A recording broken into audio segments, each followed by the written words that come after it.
If you're someone who loves finding new inspiration on Pinterest but doesn't know how to save those images to your phone's gallery, this video is for you. In just a few quick and easy steps, you'll learn exactly how to download any picture from Pinterest. So next time you see something that catches your eye, you can save it for later without any hassle. Just make sure to watch this video until the very end to learn how. First of all, let's open up the Pinterest application. And then select the photo that you want to save to your phone's gallery. I'm simply going to select this one.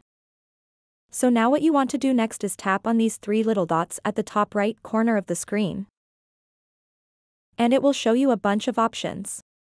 So if you want to save Pinterest images to your gallery, simply tap on Download Image and it will download that image to your phone. So let's exit the Pinterest app and open up the gallery.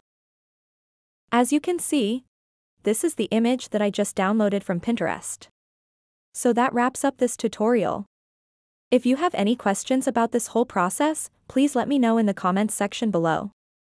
And if this video helped you out, please give it a big thumbs up and subscribe to this channel for more tutorial videos like this one.